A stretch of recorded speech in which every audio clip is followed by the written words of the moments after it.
बिस्मिल्लाहिर्रहमानिर्रहीम। अस्सलामुअलैकुम। हम बहुत गरीब लोग थे, पर अल्लाह ने हमें एक साथ 7 बच्चों के साथ नवाज दिया। मैं जब घर आता, मेरी बीवी मुझे हज़ारों रुपए देती, पर मैं देखता कि मेरी बीवी के जिस्म पर जगह जगह जख्म लगे हुए हैं। एक दिन मैं घर में ही चुप गया कि देख सकूं मेरी बीवी सारा दिन क्या करती है। मैं हैरान रह गया कि मेरी बीवी तो रोज़ाना। मेरा नाम मुनीर है। हम गाँव में रहने वाले सीधे सादे लोग थे। मैं एक लड़की से बहुत मोहब्बत करता था। उसका नाम शबनम था। वो एक गरीब घर से ताल्लुक़ रखती थी। हम भी बहुत अमीर नहीं, पर हमारे पास थोड़ी ज़मीन थी। 3 भाई थे और मैं सबसे छोटा था। मेरे दोनों भाइयों की शादियों को 2 से 4 साल गुजर चुके थे। उन दोनों के यहाँ औलाद नहीं थी। मेरी माँ का ही हुक्म चलता था घर पर। वो पोते की शक्ल देखने के लिए बेचैन थी। उसकी ये ख्वाहिश पूरी नहीं हो रही थी। ये मेरी दोनों भाइयों की बीवियों को खूब बातें सुनाती, उनका जीना हराम की रखती थी। मेरी बातें सुनाती, उनका जीना हराम की रखती थी। मेरी माँ कहती कि ये हम लोगों का ख़ानदानी मसला है, लेकिन फिर भी वो अपना गुस्सा हमारे घर की बहू पर ही निकालती थी। अपनी दोनों बहुओं को बहुत सलीके से पसंद करके लाई थी। वो दोनों बड़े घर की बेटियां थीं, लेकिन मैंने गरीब घर की बेटी को पसंद कर लिया था। मैंने हिम्मत करके अपनी माँ से शबनम के बारे में बात की। मेरी माँ बहुत गुस्सा हुई और कहने लगी कि कोई ज़रूरत नहीं इससे शादी करने की, लेकिन मैं जानता था कि मेरी माँ की दुखती रग क्या है। मैंने कहा कि मैंने जिस लड़की को पसंद किया है उसके ख़ानदान में सिर्फ बेटे पैदा होते हैं, वो भी शादी के पहले ही साल। शबनम के अपने भी 5 भाई थे और वो इकलौती बहन थी। मेरी माँ को मैंने किसी तरह अपनी बातों में लगा लिया और शबनम से शादी कर ली। वो मेरे घर आ गई। मैं उससे बहुत मोहब्बत करता था, लेकिन हमारे साथ वही हुआ जो हमारे भाइयों के साथ हो रहा था। शादी के 2 साल तक जब कोई औलाद न हुई, अपनी माँ ने शबनम को भी तंग करना शुरू कर दिया। और शबनम को तो वो ज़्यादा बातें सुनाया करती, क्योंकि मैं उसे अपनी मर्ज़ी से पसंद करके लाया था। वो दिन भर अम्मा की बातें सुनती, रोती रहती, तो मुझसे उसका दुख देखा नहीं जाता था।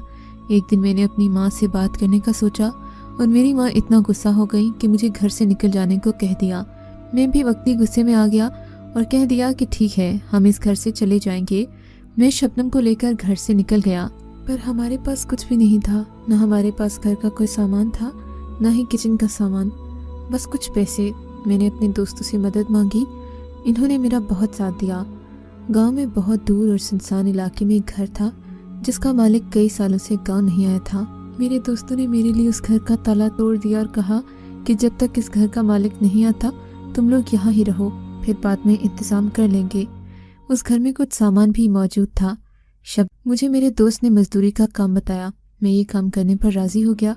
जब से हम इस घर में आए थे, शबनम खामोश थी, पर बोली तो सिर्फ इतना कि आप परेशान नहीं हूँ, मैं आपके साथ हूँ, सब ठीक हो जाएगा। मुझे इस बात की खुशी थी कि मेरी बीवी मेरे साथ है। मेरी बीवी ने उस घर में से चीज़ें जमा करके इस मकान को घर जैसा बना लिया था। 1 माह में ही हमें खुशखबरी मिली कि मेरी बीवी उम्मीद से है। हम बहुत खुश हुए। 7 माह के हमल में डॉक्टर ने बताया कि मेरी बीवी के यहाँ एक साथ 7 बच्चों की पैदाइश होनी है। इस बात से हम थोड़ा परेशान हो गए कि सब खैर से हो जाए।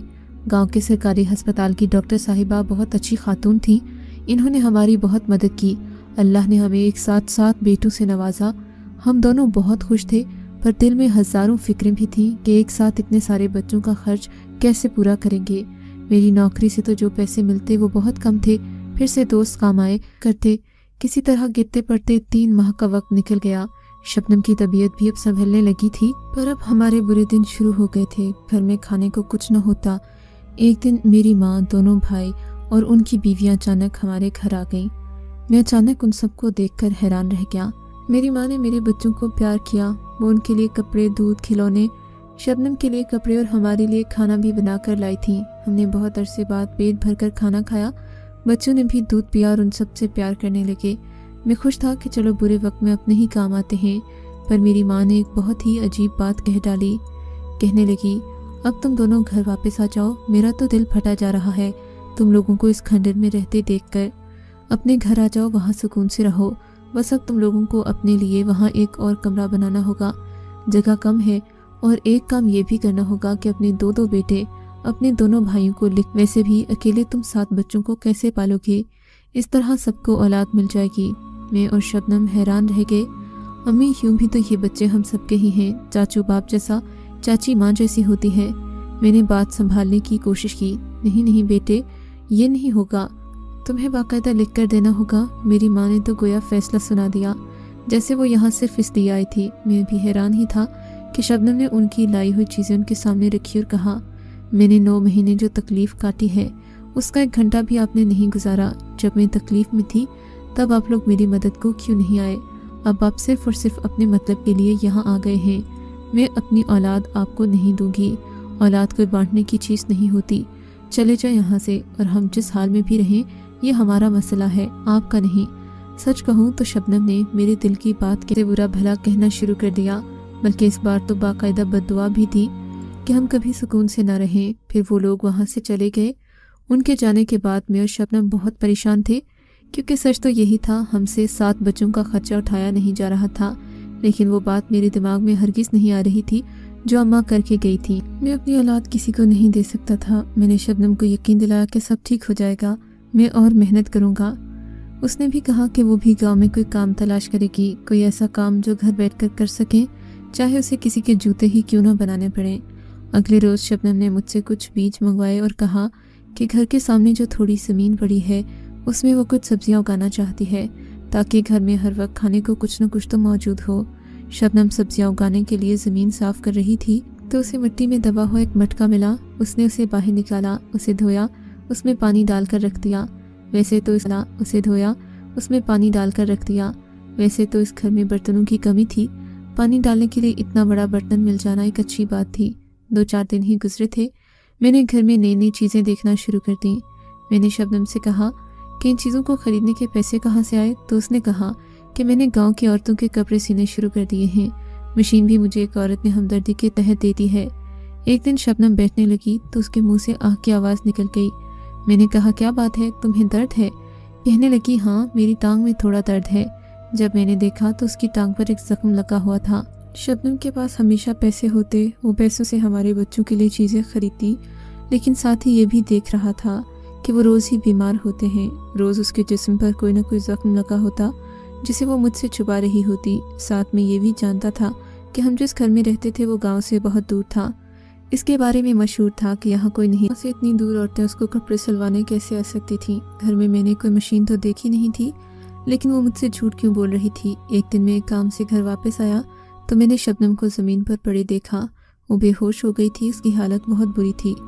मैंने उसे जगाया, उसके मुंह पर पानी के छींटे मारे और पूछा कि तुम्हें क्या हुआ है। वो कहने लगी, मैं सीढ़ियों से गिर गई थी। मैंने उसे उठाकर बिस्तर पर लिटाया। मेरे दिमाग में ख्याल बिजली की तरह आया। मैंने कहा, शबनम, इस घर में तो सीढ़ियाँ नहीं हैं। उसने मुझे हैरान होकर देखा, ये कहकर सो गई कि मुझे बहुत नींद आ रही है। मुझे शबनम पर शक हो गया था कि गरीबी और गुर्बत से तंग आकर किसी गलत काम में तो नहीं पड़ गई। एक दिन मैंने उससे कहा कि मैं काम पर जा रहा हूँ, लेकिन मैं घर में ही छुप गया। शबनम बेखबर थी कि मैं घर में ही छुपा हुआ हूँ। मैं उस पर नज़र रख रहा था। उसने बच्चों को खाना खिलाया, उनके कपड़े बदले, उन सबको सुलाकर अपने काम में लग गई। फिर मैंने उसे एक निहायत ही अजीब हरकत करते देखा। मैंने देखा उसने उस मटके को अपने सामने रखा, अपने एक हाथ में छुरी लिए उस मटके के सामने बैठ गई। शबनम मटके के सामने बैठकर सब्जी काट रही थी कि सब्जी काटते हुए अचानक उसकी उंगली कट गई। उसे बहुत दर्द हो रहा था। काम करते हुए अक्सर औरतों के साथ ऐसा होता है, ये कोई बड़ी बात नहीं थी। लेकिन उसके बाद जो हुआ वो देखकर मैं हैरान रह गया। मैंने देखा कि शबनम एक छोटे टेबल के ऊपर चढ़ी जिसको पानी और कढ़े रखने के लिए बनाया गया था। उसने वहां से छलांग मारी। वो ज़मीन पर गिरी, उसके पैर पर भी चोट लगी और कोहनियों पर भी। वो ज़ोर से कराहने लगी। कुछ देर ज़मीन पर पड़ी रही, फिर बमुश्किल उठी, जाकर मटके में हाथ डाला तो उसके हाथ में कुछ नोट आ गए। मैं हैरान परेशान रह गया, फ़ौरन उसके सामने आ गया। मुझे देखकर वो बुरी तरह डर गई। मैं भी उसे देखकर बहुत हैरान था। मैंने उसे कहा कि मैं सब कुछ हूँ, तुमने अभी जो भी किया है। मैंने फ़ौरन जाकर उसे घर के अंदर बंद कर दिया, दरवाजे बंद कर दिए और मुझे चुप रहने का कहा। उसने मुझे एक तरफ बिठाया और बताया कि मुझे ये मटका बाहर ज़मीन में से मिला था। मुझे लगा ये आम मटका है, इसलिए मैंने इसमें पानी डालकर रख दिया। लेकिन एक दिन मैं मटके के सामने बैठी थी, मेरे हाथ पर छुरी लगी। मैंने देखा उस मटके में से कुछ नोट उड़कर बाहर गिर गए। मैं हैरान परेशान थी। मैंने अपना हाथ दीवार पर मारा, उस मटके में से कुछ और नोट बाहर निकले। मैं उसके सामने खुद पर जितनी जोर से तशद्दुद करती उतनी ही रकम बाहर जाती गिरती। ज़रूर ही कोई जादुई मटका है, कुछ दिन से मैं खुद को मार रही हूँ और इसमें से रकम निकाल रही हूँ। मैं अपनी बीवी को देखकर हैरान था कि वो झूठ तो नहीं बोल रही, क्योंकि मैं देख चुका था कि ये सब कैसे हो रहा था। मैंने 2 पल उस मटके की तरफ देखा और अपने एक हाथ से दूसरे हाथ पर जोर से वार किया। मटके में से कुछ नोट उड़कर बाहर गिर गए। मैं हंसने लगा कि ये तो हमारे साथ खजाना लग गया है। बीवी 1 हफ्ते से ये सब कर रही थी। उसने काफ़ी सारे पैसे जमा कर लिए थे जो उसने मुझे दिखाए थे। मेरी बीवी ने कहा, मुझे लगता है कि ये मटका उन्हीं लोगों का था जो इस घर में रहते थे। अगले दिन इस घर के रहने वालों के बारे में कोई मालूमात हासिल करने मैं अपने उसी दोस्त के पास गया। उसने बताया कि इस घर में जो लोग रहते थे वो तकरीबन 30-40 साल से वापस नहीं आए, न ही उनकी कोई औलाद इस घर में आई है। कहा जाता है कि यहाँ जो लोग रहते थे वो थोड़े पागल थे और अपने ही घर में मुर्दा हालत में मिले थे। मैंने अपने दोस्त से कहा कि मैं इस घर में थोड़ी मरम्मत करना चाहता हूँ। उसने कहा, ठीक है, तुम ऐसा कर सकते हो। इस घर के हवाले से अगर कोई पूछने आया तो वो गांव का पटवारी ही होगा, उसको कुछ देकर चुप करवा देंगे। जो काम मेरी बीवी 1 हफ्ते से कर रही थी वो मैंने भी करना शुरू कर दिया। हम लोगों ने इतने पैसे जमा कर लिए कि हमने इस घर के लिए कुछ सामान खरीदा, कपड़े, दूध और ज़रूरत की दीगर चीज़ें भी। लेकिन हम दोनों की हालत बहुत बुरी हो गई थी। हमारे जिस्म पर जगह जगह जख्म लगे थे। हमें कुछ दिन आराम करने की ज़रूरत थी। मुझे खबर मिली कि गांव में कुश्ती हो रही है। वहाँ पर शहर का बहुत बड़ा मशहूर पहलवान आ रहा है और जो भी उस पहलवान से लड़ेगा उसको बहुत बड़ी रकम दी जाएगी। मैंने अपनी बीवी को कहा कि हमें यहाँ जाना चाहिए। मैं इस पहलवान से लड़ाई करूँगा। ये मटका दौलत से बढ़ता जाएगा। मैं उससे जीत नहीं सकता, लेकिन अपनी हिम्मत के मुताबिक मार ज़रूर सकता था और इस तरह मुझे सारे पैसे मिल सकते थे। हम दंगल देखने गए। मैंने उस पहलवान को ललकार दिया कि मैं तुम्हारे साथ लड़ाई करूँगा। मुझे उस पहलवान ने बहुत मारा। मेरी बीवी लोगों में बैठी थी। उसने मटके को एक काली बोरी में डाल रखा था। मेरी हालत इतनी बुरी हो गई कि मुझे उठाकर घर तक लोग छोड़ गए, पर मैं खुश था क्योंकि वो मटका पैसों से भर चुका था। रात मेरी बहुत बुरी गुजरी। मैं रात भर दर्द से कराहता रहा। हम लोगों ने इरादा कर लिया, हमारे पास इतने पैसे हैं कि हमें दोबारा ये काम करने की ज़रूरत नहीं। हम इस मटके को रख देंगे, फिर जब हमें ज़रूरत होगी तब इसे इस्तेमाल करेंगे। अब कुछ दिन हम सिर्फ आराम करेंगे और इस तरह की कोई हरकत नहीं करेंगे। हमने घर को इस तरह ठीक करवा लिया था। अब वो घर की तरह लगने लगा। मैंने गांव के पटवारी को इतने पैसे दे दिए कि उसने वो घर मेरे नाम लिख दिया और ये घर मेरा हो गया। एक तांगा भी ले लिया जिसको मैंने ठेके पर दे दिया। उस तांगे से रोज़ की आमदन आने लगी। इसके अलावा गांव में एक छोटी सी करियाने की दुकान बना ली जिस पर मैं रोज़ाना बैठ जाता। वहाँ से भी कुछ आमदन आ जाती। अब हमारे हालात अच्छे हो गए थे। सारा ख़ानदान हमारे बारे में बात कर रहा था कि अचानक लगता है कि इनकी लॉटरी निकल आई है। इनके बेटे बहुत किस्मत वाले हैं। अल्लाह ने 7 बेटे दिए तो इन 7 बेटों का रिस्क भी तो देना था। कहने को हमारे हालात ठीक जा रहे था। नशा ऐसा है जिसकी कोई हद नहीं है। हमारे पास सब कुछ होते हुए भी हम बार बार इस मटके को इस्तेमाल करते। हमारे पास बहुत दौलत आ गई थी। हमारे छोटे छोटे ख्वाब जिनको हम कभी पूरा ना कर सकते पूरे कर चुके थे, लेकिन अभी हमारा दिल नहीं भर रहा था। हम हर रोज़ एक दूसरे से कहते कि दोबारा इसको इस्तेमाल नहीं करेंगे, बस आखिरी बार। लेकिन फिर अगले दिन हम उसे इस्तेमाल करते, दौलत जमा करके अपने पास रख लेते। हम पर गोया एक जुनून सवार हो गया था जो ख़त्म होने का नाम नहीं ले रहा था। एक दिन हमारे घर एक बूढ़ा शख्स आया। मैं उस दिन घर पर ही मौजूद था। जब मैं घर से बाहर दरवाज़ा खोलने आया तो लंगड़ा कर चल रहा था। मेरे सर पर भी पट्टी लगी थी। मैं उसको घर के अंदर ले आया। उसने घर को देखना शुरू कर दिया कि आपने इस घर को काफ़ी सही करवा दिया है, पर आप यहाँ किससे पूछ कर रहे हैं। मैंने उसे सारी बात बता दी और कहा कि ये घर हमने मजबूरी में इस्तेमाल किया था, लेकिन अब इस घर को अपने नाम लिखवा चुका हूँ। अगर आपको ये घर वापस चाहिए तो मेरे साथ एक केस लड़ना होगा। अब जानते हैं हमारे मुल्क में इस तरह के केस 20-40 साल तक चलते रहते हैं। आप इस घर को भूल जाएं। वो शख्स हंस दिया और मैं उसकी बात पर हैरान रह गया। उसने कहा कि मैं इस घर को मुफ्त में दोबारा इस्तेमाल करने के लिए ना तो केस लड़ूंगा। ये तो केस लड़ना दूर की बात है। इस घर में मेरी कोई भी अच्छी याद नहीं है। मैं बस यहाँ से गुजर रहा था। मैंने महसूस किया कि इस घर में शायद कोई रह रहा है, इसीलिए देखने चला आया। बात करते करते उसकी नज़र उस मिट्टी के मटके पर पड़ी तो वो हैरान परेशान रह गया। अपनी जगह से खड़ा हो गया। हम दोनों को अजीब नज़रों से देखने लगा। मेरी बीवी चाय लेकर आ रही थी। वो भी हैरान हो गई कि ये शख्स इस तरह से क्यों देख रहा है।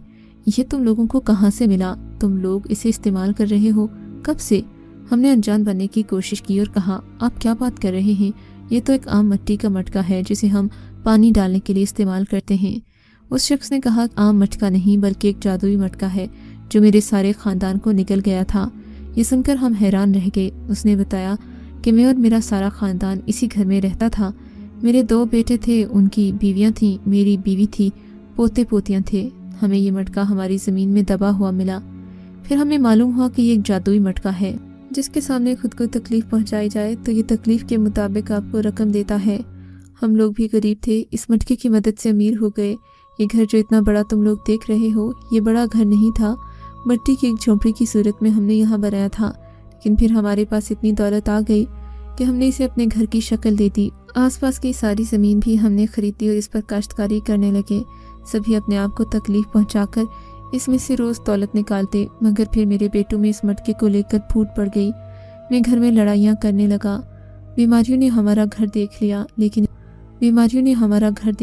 لیکن ان بیماریوں سے بچنے کے لیے پیسوں کی ضرورت تھی، اور پیسے حاصل کرنے کے لیے خود کو تکلیف دینا پڑتی۔